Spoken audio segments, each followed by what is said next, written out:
അതായത് ആരോ പറഞ്ഞത് കേട്ട് ഇന്റർവ്യൂവിൽ പ്രേം നസീറിനെ കുറിച്ച് വാചാലിനായി 8ന്റെ പണി മേടിച്ചിരിക്കുകയാണ് നടൻ ടിനി ടോം. കുറിച്ചൊക്കെ ഞാൻ നേരിട്ട് കണ്ടിട്ട് പോലുമില്ല. അപ്പോ നമ്മുടെ ഒരു സീനിയർ തന്നൊരു ഇൻഫർമേഷൻ ഇപ്പൊ അദ്ദേഹം കൈമലർത്തുന്നുണ്ട്. അല്ലാതെ ഞാൻ അന്തരീക്ഷം ആവാഹിച്ചെടുത്തതല്ല. അതിൽ നിന്നും കേട്ട ഇൻഫർമേഷൻ വെച്ചിട്ട് ഞാൻ ഷെയർ ചെയ്തൊരു കാര്യമാണ്. ഈ ടിനി ടോം മണ്ടത്തനങ്ങൾ പറഞ്ഞ് മുമ്പ് വിവാദങ്ങളിൽ ചെന്നപ്പെട്ടിട്ടുണ്ട്. ഇത് ശരിക്കും പറഞ്ഞാൽ എനിക്ക് എന്തിനിങ്ങനെ ഇത്രയും മഹാനായ ഒരാളിനെ കുറിച്ച് ഇങ്ങനെ മോശമായിട്ട് പറയും. ഇവന് ഭ്രാന്താണെന്ന് തോന്നുന്നു അറിയാട്ടെ. ടിനി ടോമിന്റെ ഒരു പ്രസ്താവന വല്ലാതെ ഇങ്ങനെ കുറെ പേര് എനിക്കിങ്ങനെ അയച്ചു തന്നു. പ്രേം നസീർ സാറിനെ കുറിച്ച് പറഞ്ഞ ഒരു പ്രസ്താവന. അദ്ദേഹം അവസാന കാലത്ത് അവസരങ്ങൾ ഇല്ലാതായതോടുകൂടി അടൂർ ബാസിയുടെയും ബഹദൂറിന്റെയും വീട്ടിൽ പോയി കരയുമായിരുന്നു. അങ്ങനെയൊക്കെ കുറെ കാര്യങ്ങൾ. വേറെ ആരെക്കുറിച്ച് എന്ത് പറഞ്ഞാലും ചിലപ്പോ ഞാൻ വിചാരിക്കും നമുക്ക് അത്ര വ്യക്തമായിട്ട് അറിയില്ല ആ വ്യക്തിയെ കുറിച്ച്. നല്ല സൗഹൃദമൊക്കെ ഉണ്ട്, ചിരിക്കാറുണ്ട്, സംസാരിക്കാറുണ്ട്. പക്ഷെ പ്രേം നസീർ സാറിന് അങ്ങനെയല്ല. പ്രേം നസീർ സാർ എന്ന് പറയുന്ന വ്യക്തിയെ ഞങ്ങൾ 85 വരെ മദ്രാസിൽ ഉണ്ടായിരുന്ന ആളുകൾ, ഒന്നിച്ച് പ്രവർത്തിച്ചവർ, അദ്ദേഹത്തിന്റെ എല്ലാ നന്മകളും അനുഭവിച്ചവർ, അദ്ദേഹം ഞങ്ങൾക്കൊക്കെ ഒരുപാട് പേർക്ക് ഒന്നും രണ്ട്, അത് പ്രത്യേകിച്ച് എനിക്ക് കേട്ടോ, പ്രത്യേകിച്ച് എനിക്ക് അദ്ദേഹത്തിന് ഞാൻ എന്റെ പുസ്തകത്തിൽ അത് എഴുതിയിട്ടുണ്ട്. അത് അനുഭവിച്ച ഒരാൾ. അദ്ദേഹം അവസാനം വരെ ഞാനൊക്കെ അദ്ദേഹത്തെ കാണുകയും സംസാരിക്കുകയും ചെയ്തിട്ടുണ്ട്. എനിക്ക് തോന്നുന്നു ഏറ്റവും അവസാനം മരിക്കുന്നതിന്റെ കുറച്ചു മുമ്പ് ഞാൻ കാണുന്നത് തിരുവനന്തപുരത്ത് എടപ്പഴഞ്ഞി എന്ന് പറയുന്ന സ്ഥലത്ത് അദ്ദേഹത്തിന്റെ മകളുടെ സഹോദരിയുടെ അവരുടെ വീട്ടിൽ അദ്ദേഹം ഉണ്ടെന്നറിഞ്ഞിട്ട് ഞാൻ എന്റെ മോനെയും കൊണ്ട് അദ്ദേഹത്തെ കാണാൻ ചെന്നിരുന്നു. അപ്പോഴും വളരെ ഹാപ്പി ആയിരുന്നു. എന്റെ മോൻ അന്ന് അപ്പൂപ്പ ഇങ്ങനെ വിളിച്ചപ്പോ അദ്ദേഹം വളരെ സന്തോഷത്തോടെ അവനെ എടുത്ത് മടിയിൽ ആ സമയവും അദ്ദേഹം ആസ്വദിക്കുന്നുണ്ടായിരുന്നു. ആ ഒരു കാരണം കുടുംബവുമായിട്ട് ഏറ്റവും അധികം സമയം ചെലവിടാൻ കിട്ടിയ സമയമാണെന്ന് ഏറ്റവും ഹാപ്പി ആയിട്ടാണ് ഞാൻ അന്ന് അദ്ദേഹത്തെ കണ്ടത്. അപ്പോ അദ്ദേഹം അവസാന കാലത്ത് അവസരങ്ങൾ കുറഞ്ഞു എന്ന് പറഞ്ഞ് കരഞ്ഞു എന്നൊക്കെ പറയുമ്പോൾ അതാരോ പറഞ്ഞതായിരിക്കാം ടിനി ടോമിനോട്.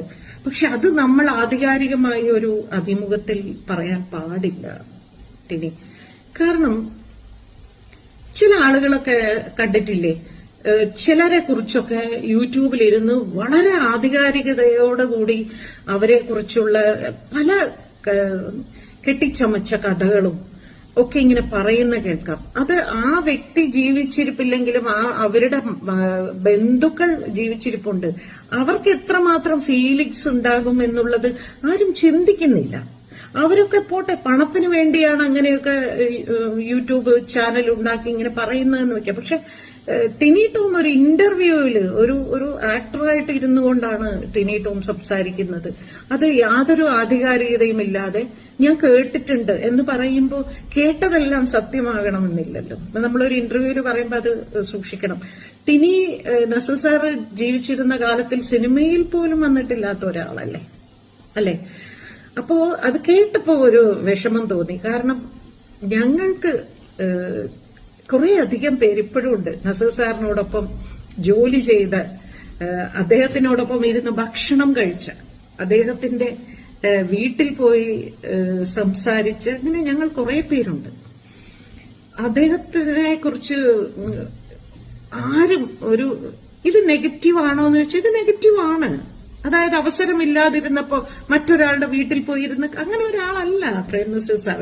നസീർ സാറിന്റെ മുമ്പിൽ വന്നിട്ടുള്ള ഒരു വാസു സ്റ്റുഡിയോയിൽ ഇരിക്കുമ്പോൾ എനിക്ക് നല്ല ഓർമ്മയുണ്ട്. വാസു സ്റ്റുഡിയോയിൽ ഇങ്ങനെ സ്റ്റുഡിയോയുടെ പുറത്ത് ബെഞ്ച് ഉണ്ടാവും, സിമന്റ് ബെഞ്ച്. അപ്പൊ അതിലിങ്ങനെ ഇരിക്കും, നമ്മളെല്ലാവരും ഇങ്ങനെ ഇരിക്കും, ഇരുന്ന് ചായ ഒക്കെ കുടിച്ചോണ്ട് ഇങ്ങനെ. അപ്പൊ ചിലവർ വന്നിങ്ങനെ കഥ പറയും, അവിടെ ഇരുന്ന് കഥ പറയും. വളരെ ഈ വൺ ലൈൻ ഇത് പറയുമ്പോൾ നസീർ സാർ ഇത് ഞാൻ ചെയ്താൽ ശരിയാവില്ല, ഇത് മറ്റേ അദ്ദേഹത്തെ വിളിക്കൂ എന്ന് പറയുന്നത് നമ്മൾ കേട്ടിട്ടുണ്ട്. അങ്ങനെ പറയുന്ന ഒരാളാണ് നസീർ സാർ. നസീർ സാർ അവസരങ്ങൾക്ക് വേണ്ടി എല്ലാം അങ്ങനെ എല്ലാവരുടെ മുമ്പിലും ചെന്ന് സങ്കടം പറയുകയോ അല്ലെങ്കിൽ റിക്വസ്റ്റ് ചെയ്യുകയോ ചെയ്യുന്ന ഒരാളല്ല. അത് വല്ലാതെ വിഷമം തോന്നി നസീർ സാറിനെ കുറിച്ച് അങ്ങനെ പറയുന്നത് കേട്ടപ്പോ.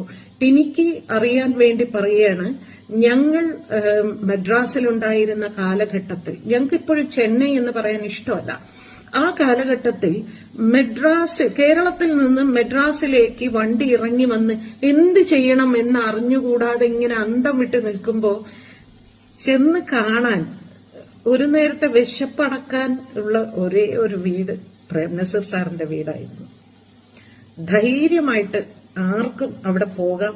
നസീർ സാറ് അവർക്ക് ഭക്ഷണം അതുപോലെ ഉപദേശിച്ച് നാട്ടിലേക്ക് പറഞ്ഞു വിടും. അല്ലെങ്കിൽ കഴിയുന്നതും ആരോടെങ്കിലുമൊക്കെ പറഞ്ഞ് റെക്കമെൻഡ് ചെയ്യും. അദ്ദേഹം ഈ അവസാന കാലത്ത് അപ്പൊ ഇവരുടെ മക്കള് പേരക്കുട്ടികള് ഒക്കെ ജീവിച്ചിരിപ്പുണ്ട്. അവരെന്ത് വിചാരിക്കും? അയ്യോ, ഞങ്ങളുടെ മുത്തശ്ശൻ ഈ അവസാന കാലത്ത് ഇങ്ങനെ വല്ലാതെ വേദനിച്ച് ആണോ മരണപ്പെട്ടത് എന്ന് അങ്ങനെ വിചാരിക്കാൻ പാടില്ല. അങ്ങനെയല്ല, നസീർ സാർ അങ്ങനത്തെ ഒരാളല്ല. ടിനി, ദേവി ഇത് അങ്ങനെ ഒരു ധാരണയുണ്ടെങ്കിൽ അത് മാറ്റണം. ഞങ്ങൾക്ക് എല്ലാവർക്കും, നസീർ സാറിനോടൊപ്പം സഞ്ചരിച്ച ഞങ്ങൾക്ക് എല്ലാവർക്കും വളരെയധികം വേദനയുണ്ടാക്കിയ ഒരു പ്രസ്താവനയാണ് അത്.